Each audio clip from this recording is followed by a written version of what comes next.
Pak occupied Kashmir PoK ಇದು ಕೇವಲ ಭಾರತದ ಭೌಗೋಳಿಕ ಗಡಿಯ ವಿಷಯವಲ್ಲ ಅಥವಾ ನಮ್ಮ ಭಾವನಾತ್ಮಕ ಹೋರಾಟವಷ್ಟೇ ಅಲ್ಲ.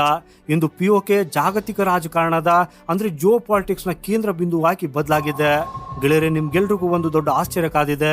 ಪಿಒಕೆ ಆದಷ್ಟು ಬೇಗ ಭಾರತದ ಮಡ್ಲಿಗೆ ಸೇರ್ಬೇಕು ಅಂತ ಇವತ್ತಿಗೆ ಭಾರತಕ್ಕಿಂತಲೂ ಅತಿ ಹೆಚ್ಚು ಬಯಸ್ತಾ ಇರುವುದು ಯಾರು ಗೊತ್ತಾ ಗೆಳೆಯರೆ? ಅದುವೇ ವಿಶ್ವದ ಪ್ರಬಲ ಮಹಾಶಕ್ತಿಗಳಲ್ಲಿ ಒಂದಾದ ರಷ್ಯಾ. ಹೌದು, ನೀವು ಕೇಳ್ತಾ ಇರುವುದು ಅಕ್ಷರಶಃ ಸತ್ಯ. ಹಿಮಾಲಯದ ತಪ್ಪಲಿನಲ್ಲಿರುವ ಈ ಒಂದು ಸಣ್ಣ ಭೂಭಾಗಕ್ಕೂ ಮಾಸ್ಕೋದ ಭವಿಷ್ಯಕ್ಕೂ ಒಂದು ಬಲವಾದ ಸಂಬಂಧ ಬೆಸೆದುಕೊಂಡಿದೆ. ಯಾಕಂದ್ರೆ ಇತ್ತೀಚೆಗಷ್ಟೇ ರಷ್ಯಾದ ಉಪ ಪ್ರಧಾನಿ ನೀಡಿದ ಒಂದು ಹೇಳಿಕೆ ಇಡೀ ಪಾಶ್ಚಿಮಾತ್ಯ ಜಗತ್ತಿನಲ್ಲಿ ನಡುಕವನ್ನು ಹುಟ್ಟಿಸಿದೆ. ಗೆಳೆಯರೆ, ಇದು ಕೇವಲ ಒಂದು ರೈಲ್ವೆ ಲೈನ್ ನ ಕಥೆಯಲ್ಲ, ಬದಲಾಗಿ ಇಡೀ ಜಗತ್ತಿನ ಆರ್ಥಿಕ ಸಮತೋಲನವನ್ನೇ ಬದಲಾಯಿಸಬಲ್ಲ $1 ಟ್ರಿಲಿಯನ್ ಮಾಸ್ಟರ್ ಪ್ಲಾನ್. ಹಾಗಾದ್ರೆ ರಷ್ಯಾಗೆ ಪಿಒಕೆ ಆಗ್ಬೇಕು? ಅಮೆರಿಕವನ್ನ ಮಣಿಸುವುದಕ್ಕಾಗಿ ವ್ಲಾದಿಮಿರ್ ಪುಟಿನ್ ಹಡೆದಿರುವ ಆ ಬೃಹತ್ ತಂತ್ರವಾದರೂ ಏನು? ಸೊ ಬನ್ನಿ ಗೆಳೆಯರೆ, ಇವತ್ತಿನ ಈ ವಿಶೇಷ ವಿಡಿಯೋದಲ್ಲಿ ಈ ಜಾಗತಿಕ ರಹಸ್ಯವನ್ನ ಸಂಪೂರ್ಣವಾಗಿ ಭೇದಿಸೋಣ. ಅದಕ್ಕಾಗಿ ಇಂಟ್ರೆಸ್ಟಿಂಗ್ ವಿಡಿಯೋವನ್ನ ದಯವಿಟ್ಟು ಕೊನೆವರೆಗೂ ನೋಡಿ. ಹಾಗೂ ಭಾರತ ಮತ್ತು ರಷ್ಯಾದ ಸ್ನೇಹಕ್ಕಾಗಿ ಲೈಕ್ ಮಾಡುತ್ತಾ ಕಮೆಂಟ್ ಅಲ್ಲಿ ಜೈನ್ ಅಂತ ಬರೆಯುವುದನ್ನ ಮರೆಯದಿರಿ. ಸೊ ಗೆಳೆಯರೆ, ಈ ಕಥೆಯನ್ನ ಅರ್ಥ ಮಾಡಿಕೊಳ್ಳಬೇಕಾದ್ರೆ ನಾವು ಮೊದಲು ಇಂದಿನ ಜಾಗತಿಕ ಆರ್ಥಿಕತೆಯ ಚಿತ್ರಣವನ್ನ ನೋಡ್ಬೇಕು. ಪ್ರಸ್ತುತ ಭೂಮಿಯ ಮೇಲೆ ಅತ್ಯಂತ ಹೆಚ್ಚು ಕಠಿಣ ಆರ್ಥಿಕ ದಿಗ್ಬಂಧನಗಳನ್ನು ಎದುರಿಸುತ್ತಿರುವ ಎರಡು ದೇಶಗಳಂದ್ರೆ ಒಂದು ಉತ್ತರ ಕೊರಿಯಾ, ಮತ್ತೊಂದು ರಷ್ಯಾ. ಉಕ್ರೇನ್ ಯುದ್ಧ ಶುರುವಾದಾಗ ಅಮೆರಿಕ ಮತ್ತು ಯುರೋಪಿಯನ್ ದೇಶಗಳು ರಷ್ಯಾದ ಮೇಲೆ ಇತಿಹಾಸದಲ್ಲಿ ಕಾಣದಂತಹ ನಿರ್ಬಂಧಗಳನ್ನ ಹೇರಿದವು. ಹಾಗೂ ಯುದ್ಧ ಶುರುವಾದ ಕೇವಲ ಒಂದೇ ವಾರದಲ್ಲಿ ಆಪಲ್, ಗೂಗಲ್, ಮೆಕ್ಡೊನಾಲ್ಡ್ಸ್, KFC ಅಂತಹ ಸಾವಿರಾರು ಪಾಶ್ಚಿಮಾತ್ಯ ಕಂಪನಿಗಳು ರಷ್ಯಾವನ್ನ ಬಿಟ್ಟು ರಾತ್ರೋರಾತ್ರಿ ಓಡಿ ಹೋದವು. ಈ ಅಮೆರಿಕದ ಲೆಕ್ಕಾಚಾರ ಏನಿತ್ತು ಅಂತಂದ್ರೆ ಕೇವಲ 3 ತಿಂಗಳಲ್ಲಿ ರಷ್ಯಾದ ಆರ್ಥಿಕತೆ ಸಂಪೂರ್ಣವಾಗಿ ಕುಸಿದು ಬೀಳುತ್ತದೆ. ಅಲ್ಲಿನ ಜನಸಾಮಾನ್ಯರಿಗೆ ದಿನನಿತ್ಯದ ಟೂತ್ ಪೇಸ್ಟ್ ಕೂಡ ಸಿಗೋದಿಲ್ಲ. ಆಗ ರಷ್ಯಾ ಅನಿವಾರ್ಯವಾಗಿ ಮಂಡಿ ಊರುತ್ತದೆ ಅಂತ. ಆದ್ರೆ ಗೆಳೆಯರೆ, ವಾಸ್ತವದಲ್ಲಿ ಹಾಗಾಗ್ಲಿಲ್ಲ. ಇಷ್ಟೆಲ್ಲ ಕಠಿಣ ನಿರ್ಬಂಧಗಳಿದ್ರು ರಷ್ಯಾ ಇವತ್ತಿಗೂ ಸುಭದ್ರವಾಗಿ ನಿಂತಿದ್ದು ಯುದ್ಧವನ್ನ ಮುಂದುವರಿಸಿದೆ. ಇದಕ್ಕೆ ಕಾರಣವೇನು ಗೊತ್ತಾ ಗೆಳೆಯರೆ? ಇದಕ್ಕೆ ಕಾರಣ ಕೇವಲ ಒಂದೇ ಒಂದು ದೇಶ, ಅದುವೇ ಚೀನಾ. ಯಾವುದೇ ಎರಡು ದೇಶಗಳ ನಡುವೆ ನೇರವಾದ ಭೂಗಡಿ ಇದ್ರೆ ಅದರ ಶಕ್ತಿ ಎಷ್ಟಿರ್ತದೆ ಅನ್ನೋದಕ್ಕೆ ಇದೇ ಸಾಕ್ಷಿ. ರಷ್ಯಾ ಮತ್ತು ಚೀನಾ ನಡುವೆ ಸಾವಿರಾರು ಕಿಲೋಮೀಟರ್ ಉದ್ದದ ಗಡಿ ಇದೆ. ಈ ಗಡಿಯ ಗುಂಟ ಬೃಹತ್ ರೈಲ್ವೆ ಜಾಲ, ಹೆದ್ದಾರಿಗಳು ಮತ್ತು ಭೂಮಿ ಅಡಿಯ ಪೈಪ್ಲೈನ್ ಗಳನ್ನ ನಿರ್ಮಿಸಲಾಗಿದೆ. ಅಮೆರಿಕದ ನೌಕಾಪಡೆ ಅಥವಾ ಉಪಗ್ರಹಗಳು ಸಮುದ್ರದ ಮೇಲೆ ನಿಗಾ ಇಡಬಹುದು.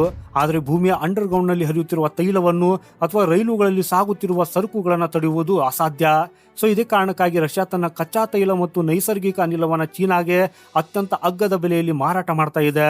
ಹಾಗೂ ಅದಕ್ಕೆ ಪ್ರತಿಯಾಗಿ ರಷ್ಯಾಗೆ ಬೇಕಾದ ಪ್ರತಿಯೊಂದು ವಸ್ತುವನ್ನ ಈ ಚೀನಾ ಪೂರೈಸುತ್ತಿದೆ. ಆದ್ರೆ ಇಲ್ಲಿಯೇ ರಷ್ಯಾಗೆ ಒಂದು ದೊಡ್ಡ ಭವಿಷ್ಯದ ಅಪಾಯ ಎದುರಾಗಿದೆ. ಈ ಚೀನಾ ಸಹಾಯ ಮಾಡ್ತಾ ಇದೆ ಅನ್ನೋದು ಮೇಲ್ನೋಟಕ್ಕೆ ಸತ್ಯವಾದರೂ ರಷ್ಯಾ ಇಂದು ಸಂಪೂರ್ಣವಾಗಿ ಚೀನಾದ ಮೇಲೆ ಅವಲಂಬಿತವಾಗಿದೆ. ಒಂದು ಸಣ್ಣ ಟೂತ್ ಬ್ರಷ್ ನಿಂದ ಹಿಡಿದು ದೊಡ್ಡ ದೊಡ್ಡ ಯಂತ್ರೋಪಕರಣಗಳು, ಎಲೆಕ್ಟ್ರಾನಿಕ್ಸ್, ವಾಹನಗಳ ಇಂಜಿನ್ಗಳವರೆಗೆ ಪ್ರತಿಯೊಂದಕ್ಕೂ ಬೀಜಿಂಗ್ ಕಡೆ ಕೈಯೊಡ್ಡುವ ಪರಿಸ್ಥಿತಿ ರಷ್ಯಾಗೆ ಬಂದೊದಗಿದೆ. ಗೆಳೆಯರೆ, ಯಾವುದೇ ಒಂದು ಸಾರ್ವಭೌಮ ರಾಷ್ಟ್ರ, ಅದರಲ್ಲೂ ರಷ್ಯಾದಂತಹ ಹೆಮ್ಮೆಯ ದೇಶ ಬೇರೊಂದು ದೇಶದ ಕೈಗೊಂಬೆ ಆಗುವುದಕ್ಕಾಗಿ ಯಾವತ್ತಿಗೂ ಇಷ್ಟಪಡುವುದಿಲ್ಲ. ಇಂದು ಚೀನಾ ಮಿತ್ರ ರಾಷ್ಟ್ರವಾಗಿರಬಹುದು, ಆದರೆ ಭವಿಷ್ಯದಲ್ಲಿ ಇದೇ ಚೀನಾ ತನ್ನ ಆರ್ಥಿಕ ಬಲವನ್ನ ಬಳಸಿ ರಷ್ಯಾವನ್ನ ಬ್ಲಾಕ್ ಮೇಲ್ ಮಾಡುವುದಿಲ್ಲ ಅನ್ನೋದಕ್ಕೆ ಯಾವುದೇ ಗ್ಯಾರಂಟಿ ಇಲ್ಲ. ಸೊ ಈ ಚೀನಾ ಟ್ರ್ಯಾಪ್ ನಿಂದ ತಪ್ಪಿಸಿಕೊಳ್ಳುವುದಕ್ಕಾಗಿ ರಷ್ಯಾಗೆ ಇವತ್ತಿಗೆ ಒಂದು ಬಲಿಷ್ಠ ಪರ್ಯಾಯ ದೇಶದ ಅಗತ್ಯವಿದೆ. ತನಗೆ ಸಮಾನವಾಗಿ ನಿಲ್ಲಬಲ್ಲ, ತನ್ನನ್ನು ಗೌರವಿಸುವ ಮತ್ತು ಬೃಹತ್ ಆರ್ಥಿಕ ಮಾರುಕಟ್ಟೆಯನ್ನು ಹೊಂದಿರುವ ದೇಶ. ಹಾಗೂ ಆ ದೇಶವೇ ನಮ್ಮ ಭಾರತ. ಗೆಳೆಯರೆ, ಭಾರತ ಮತ್ತು ರಷ್ಯಾ ದಶಕಗಳ ಕಾಲದಿಂದಲೂ ಅತ್ಯುತ್ತಮ ಮಿತ್ರ ರಾಷ್ಟ್ರಗಳು. ಆದರೆ ಭೌಗೋಳಿಕವಾಗಿ ನಮ್ಮ ನಡುವೆ ಒಂದು ದೊಡ್ಡ ಅಂತರವಿದೆ. ನಮ್ಮ ನಡುವೆ ಯಾವುದೇ ನೇರವಾದ ಭೂಗಡಿ ಇಲ್ಲ, ರಸ್ತೆಗಳಿಲ್ಲ, ರೈಲ್ವೆ ಜಾಲವಿಲ್ಲ. ಸೊ ಹೀಗಾಗಿ ರಷ್ಯಾ ತನ್ನ ಕಚ್ಚಾ ತೈಲವನ್ನು ಬೃಹತ್ ಹಡಗುಗಳಲ್ಲಿ ತುಂಬಿ ಸಮುದ್ರದ ಮಾರ್ಗವಾಗಿ ಭಾರತಕ್ಕೆ ಕಳುಹಿಸಬೇಕಾಗಿದೆ. ಆದರೆ ಇಲ್ಲಿ ಅಂತಾರಾಷ್ಟ್ರೀಯ ಜಲಮಾರ್ಗಗಳು ಪಾಶ್ಚಿಮಾತ್ಯ ದೇಶಗಳ ಕಣ್ಗಾವಲಿನಲ್ಲಿರ್ತಾವೆ. ರಷ್ಯಾದ ತೈಲ ಹಡಗುಗಳು ಯುರೋಪ್ ದಾಟಿ ಬರುವಾಗ ಅಮೆರಿಕ ಮತ್ತು ಅದರ ಮಿತ್ರ ರಾಷ್ಟ್ರಗಳು ಈ ಹಡಗುಗಳನ್ನು ತಡೆದು ನಿಲ್ಲಿಸುತ್ತವೆ.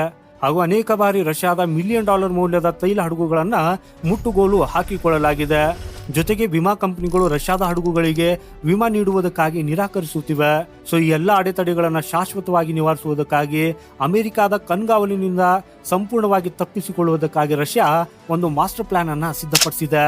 ಗೆಳೆಯರೆ, ಇತ್ತೀಚೆಗಷ್ಟೇ ರಷ್ಯಾದ ಉಪ ಪ್ರಧಾನ ಮಂತ್ರಿಗಳು ಒಂದು ಐತಿಹಾಸಿಕ ಹೇಳಿಕೆಯನ್ನ ನೀಡಿದ್ದಾರೆ. ಅದು ಏನಂದ್ರೆ, ಭಾರತದಿಂದ ರಷ್ಯಾದವರೆಗೆ ಒಂದು ನೇರವಾದ ಮತ್ತು ಬೃಹತ್ ರೈಲ್ವೆ ಮಾರ್ಗವನ್ನ ನಿರ್ಮಿಸುವುದಕ್ಕಾಗಿ ನಾವು ಸಿದ್ಧರಿದ್ದೇವೆ. ಹಾಗೂ ಈ ಮಾರ್ಗವು ಯಾವ ಯಾವ ದೇಶಗಳ ಮೂಲಕ ಹಾದು ಹೋಗಬೇಕು ಅನ್ನೋದನ್ನ ಭಾರತವೇ ನಿರ್ಧರಿಸಲಿ. ಭಾರತದ ಇಚ್ಛೆಯಂತೆಯೇ ನಾವು ಯೋಜನೆಯನ್ನ ರೂಪಿಸುವುದಕ್ಕಾಗಿ ಸಿದ್ಧ ಅಂತ ಅವರು ಘೋಷಿಸಿದ್ದಾರೆ. ಗೆಳೆಯರೆ, ಇದೊಂದು ಯಾವುದೇ ಸಾಮಾನ್ಯ ಹೇಳಿಕೆಯಲ್ಲ. ಇದರ ಹಿಂದಿನ ನಕ್ಷೆನ ನೀವು ನೋಡಿದ್ರೆ ನಿಮ್ಗೆ ಅಸಲಿ ವಿಚಾರ ಅರ್ಥವಾಗ್ತದೆ. ಈ ಹೊಸ ರೈಲ್ವೆ ಮಾರ್ಗವು ರಷ್ಯಾದಿಂದ ಹೊರಟು ಕಜಕಿಸ್ತಾನ್, ಉಜ್ಬೇಕಿಸ್ತಾನ್ ಮತ್ತು ಅಫ್ಘಾನಿಸ್ತಾನದ ಮೂಲಕ ಹಾದು ಬರಬೇಕಾಗ್ತದೆ. ಈ ಅಫ್ಘಾನಿಸ್ತಾನದ ವಖಾನ್ ಕಾರಿಡಾರ್ ನೇರವಾಗಿ ಭಾರತದ ಗಡಿಗೆ ಅಂಟಿಕೊಂಡಿದೆ. ಆದ್ರೆ ಆ ಗಡಿಯೇ ಪಾಕ್ ಆಕ್ರಮಿತ ಕಾಶ್ಮೀರ ಪಿಒಕೆ. ಹೌದು, ಅಫ್ಘಾನಿಸ್ತಾನ್ ಮತ್ತು ಭಾರತದ ನಡುವೆ ನೇರ ಸಂಪರ್ಕ ಕಲ್ಪಿಸುವ ಏಕೈಕ ಭೂಭಾಗವೆಂದ್ರೆ ಗಿಲ್ಗಿಟ್ ಬಾಲ್ಟಿಸ್ತಾನ್. ಗೆಳೆಯರೆ, ಪ್ರಸ್ತುತ ಈ ಪ್ರದೇಶವು ಪಾಕಿಸ್ತಾನದ ಅಕ್ರಮ ಆಕ್ರಮಣದಲ್ಲಿದೆ ಹಾಗೂ ಈ ಪಾಕಿಸ್ತಾನವು ಭಾರತ ಮತ್ತು ರಷ್ಯಾ ನಡುವಿನ ಈ ರೈಲ್ವೆ ಯೋಜನೆಗೆ ಯಾವತ್ತಿಗೂ ಅವಕಾಶ ನೀಡುವುದಿಲ್ಲ. ಕೇವಲ ಇಲ್ಲಿ ಒಂದು ರೈಲ್ವೆ ಮಾರ್ಗ ಅಷ್ಟೇ ಅಲ್ಲ, ಭವಿಷ್ಯದಲ್ಲಿ ತೈಲ ಮತ್ತು ಅನಿಲ ಪೈಪ್ಗಳನ್ನು ನಿರ್ಮಿಸುವುದಕ್ಕಾಗಿ ಪಿಒಕೆ ಅಡ್ಡಿಯಾಗಿದೆ. ಸೊ ಇದೇ ಕಾರಣಕ್ಕಾಗಿ ಪಿಒಕೆ ಆದಷ್ಟು ಬೇಗ ಭಾರತದ ಅವಿಭಾಜ್ಯ ಅಂಗವಾಗಬೇಕು ಅಂತ ರಷ್ಯಾ ತುದಿಗಾಲಿನಲ್ಲಿ ನಿಂತಿದೆ. ಒಂದ್ ವೇಳೆ ಪಿಒಕೆ ಭಾರತದ ಮಡ್ಲಿಗೆ ಬಂದ್ರೆ ಈ ಬೃಹತ್ ಪ್ರಾಜೆಕ್ಟ್ ಸಾಕಾರಗೊಳ್ಳುತ್ತದೆ. ಹಾಗೂ ಇದರ ಲಾಭಗಳೇನು ಅನ್ನೋದು ನಿಮ್ಗೆ ಗೊತ್ತಾ? ಗೆಳೆಯರೆ, ಮೊದಲನೇದಾಗಿ ಅಫ್ಘಾನಿಸ್ತಾನದ ಮೂಲಕ ನೇರವಾಗಿ ಭಾರತದ ಗಡಿಯೊಳಗೆ ಸರಕು ಸಾಗಣೆ ರೈಲುಗಳು ಮತ್ತು ತೈಲ ಪೈಪ್ಲೈನ್ಗಳು ಪ್ರವೇಶಿಸುತ್ತವೆ. ಸಮುದ್ರ ಮಾರ್ಗವಾಗಿ ತಿಂಗಳುಗಟ್ಟಲೆ ಪ್ರಯಾಣಿಸುವ ಬದಲು ಕೇವಲ ಕೆಲವೇ ದಿನಗಳಲ್ಲಿ ರಷ್ಯಾದ ತೈಲ, ಅನಿಲ ಮತ್ತು ಕಲ್ಲಿದ್ದಲು ಭಾರತವನ್ನ ತಲುಪುತ್ತದೆ. ಎರಡನೇದಾಗಿ ಭಾರತವು ಜಗತ್ತಿನ ಅತಿ ದೊಡ್ಡ ಎನರ್ಜಿ ಮತ್ತು ಮ್ಯಾನುಫ್ಯಾಕ್ಚರಿಂಗ್ ಹಬ್ ಆಗಿ ಬದಲಾಗ್ತದೆ.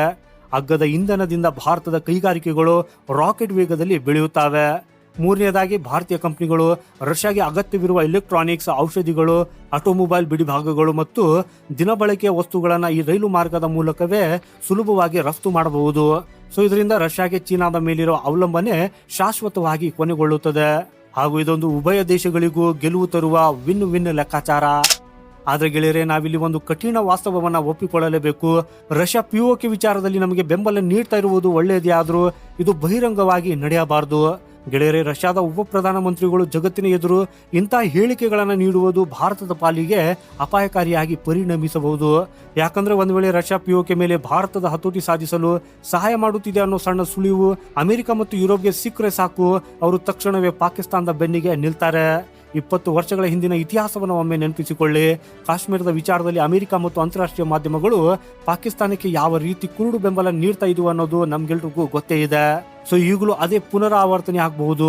ರಷ್ಯಾವನ್ನ ಹಣಿಯುವ ಏಕೈಕ ಉದ್ದೇಶದಿಂದ ಪಾಶ್ಚಿಮಾತ್ಯ ದೇಶಗಳು ಪಾಕಿಸ್ತಾನಕ್ಕೆ ಶತಕೋಟಿ ಡಾಲರ್ ಆರ್ಥಿಕ ನೆರವು, ಅತ್ಯಾಧುನಿಕ ಶಸ್ತ್ರಾಸ್ತ್ರಗಳು ಮತ್ತು ಜಾಗತಿಕ ವೇದಿಕೆಗಳಲ್ಲಿ ರಾಜತಾಂತ್ರಿಕ ಬೆಂಬಲವನ್ನು ನೀಡುವುದಕ್ಕಾಗಿ ಶುರು ಮಾಡ್ತವೆ. ಸೊ ಇದರಿಂದ ಪಿಒಕೆ ವಶಪಡಿಸಿಕೊಳ್ಳುವ ಭಾರತದ ಕಾರ್ಯಾಚರಣೆ ಅಂತಾರಾಷ್ಟ್ರೀಯ ಮಟ್ಟದಲ್ಲಿ ವಿವಾದವಾಗಿ ಮಾರ್ಪಡ್ತದೆ.